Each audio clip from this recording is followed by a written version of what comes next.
What we think creates our reality, and what we experience within that reality shows the relationship that we have with it.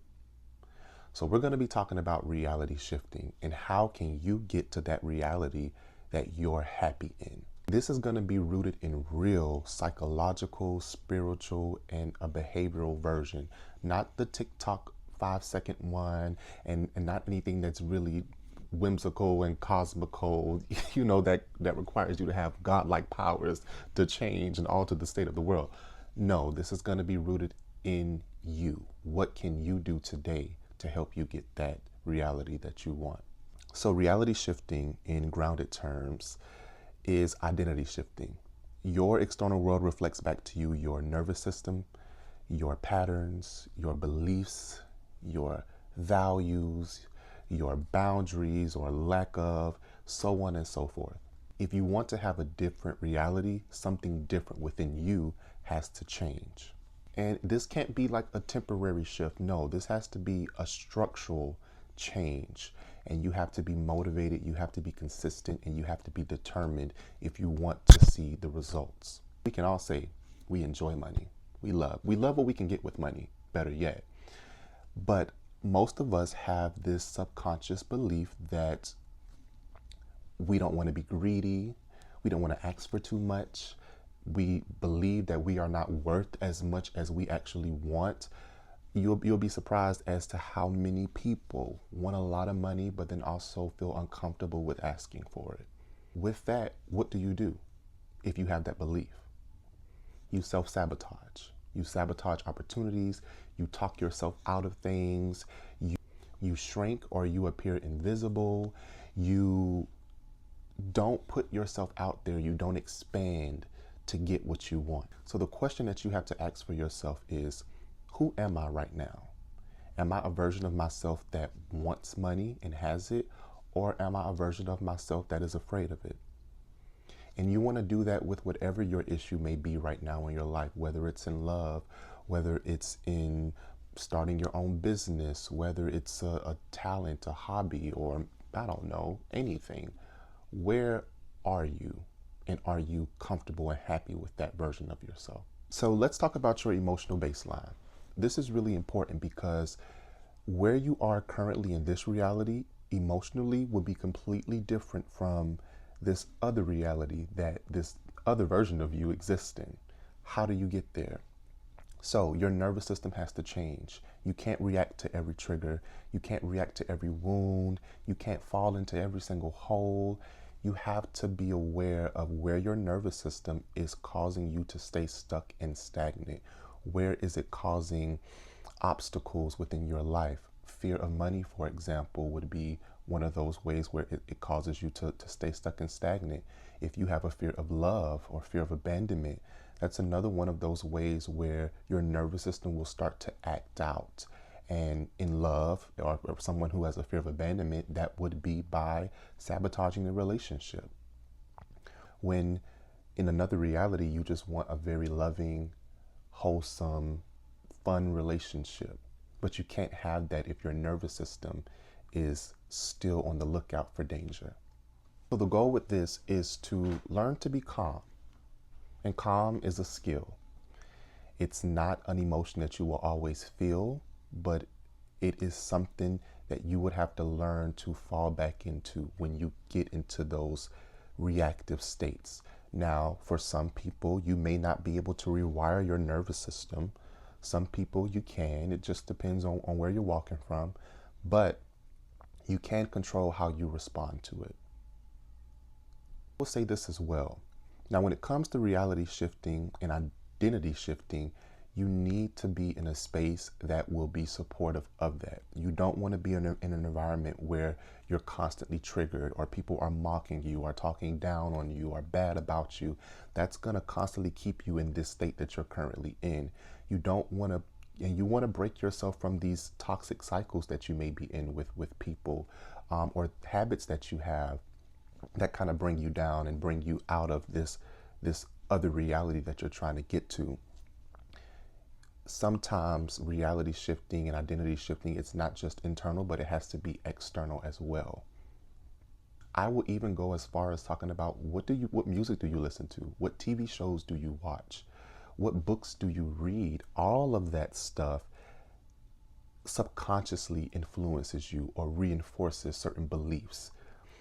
Um, and I want to give a little bit of an example where it's like if you're constantly watching movies where people are struggling, that's going to reinforce the belief that, you know, life is supposed to be hard. Or if you're constantly watching where people are fighting and arguing, that's going to subconsciously reinforce a belief that it's entertaining and that's okay to be around, or that you don't need to be a conflict and it needs to be avoided at all times, or you just need to be on go whenever somebody comes at you sideways. Really just kind of see how what you are digesting, how is that influencing and affecting you?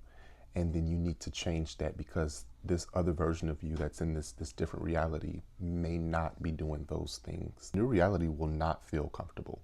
That's one thing. It's going to feel like you're a new person, you're living a new life. You're having to let go a lot of stuff that you have found familiar or that you have found comfort in. And that's the thing when it comes to shifts. It requires change and it requires an openness to change. You can't expect different if you still are stuck on the same. So know that that's normal and it's a part of the process. When you start to feel even uncomfortable in yourself, you may start to ask that question, well, who am I now? Because I know who I was, but the person that I'm becoming today doesn't do a lot of the same things that they used to do. But that is a strong sign that you are beginning to shift realities and you're about to step into a different one and hopefully a better one. And from a spiritual perspective, because I am a psychic medium. Now, from a spiritual perspective, God, Spirit, or whomever you believe in will assist you with this. And in my own personal experience, you will receive feelings or images, visions of things that you need to let go of, that you should probably invest into. You will get a sense of direction to help you get to that reality that you want, but you have to be open to it and you have to listen. Otherwise, you will just further push it back.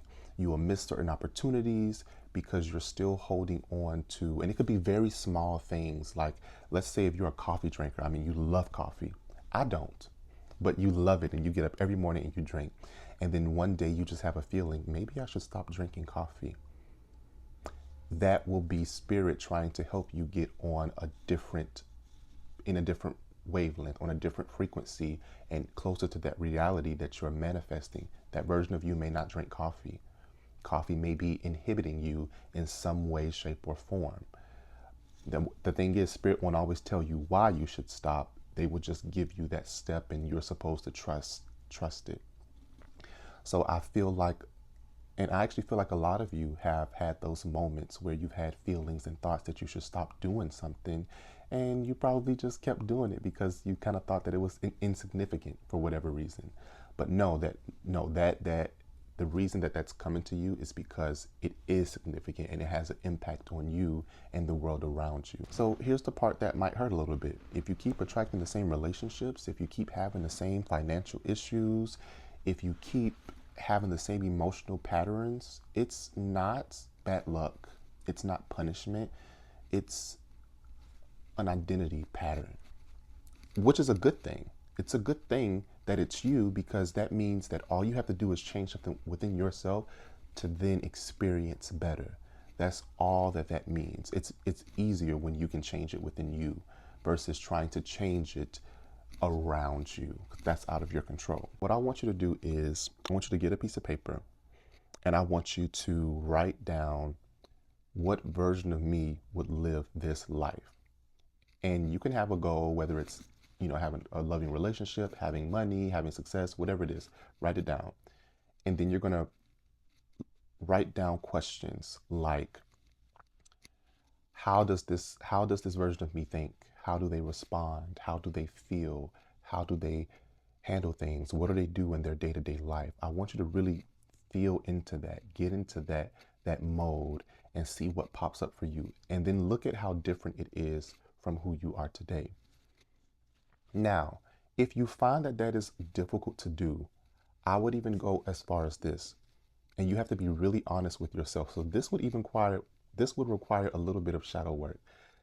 Ask yourself, be honest with yourself, and look at the areas of your life that are stagnant, that are emotionally heavy, or typically it has negative feedback.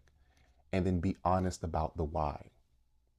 Look at yourself only. What are you doing that allows these things to continuously happen? Now that, and the reason I gave that frame of mind, because that will show you what the problem is. And now you just have to do something different.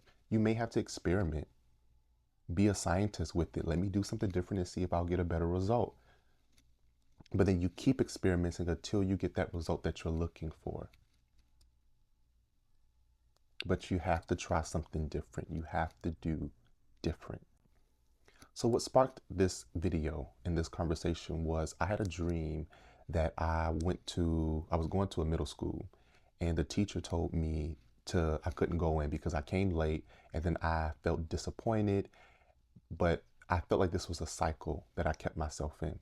And the teacher told me that I could break that cycle, but I have to do better in order to experience better. But if I keep coming in late, I'm going to keep reinforcing that coming to school is pointless. It's no point because I'm going to get turned away. But I'm only getting turned away is because I'm showing up unprepared. I'm showing up late. It's on me. If I want to get in, I have to show up on time. And so I took that. I also ended up reading some book. I think it's called The Walking Pendulum. And it painted this all together that if you want better, you have to do better. You have to do different. But I do hope that this has given y'all some insight to reality shifting. This even bleeds a little bit into manifestation. And if you want me to make a video about that, let me know down below. Subscribe and like the video, and we can talk about how can you manifest, not the woo-woo stuff, not the visualization techniques, but real grounded work that you can do to get you to that reality and that life that you want to live, right? I thank y'all for tuning in and giving me a listen. See y'all next time.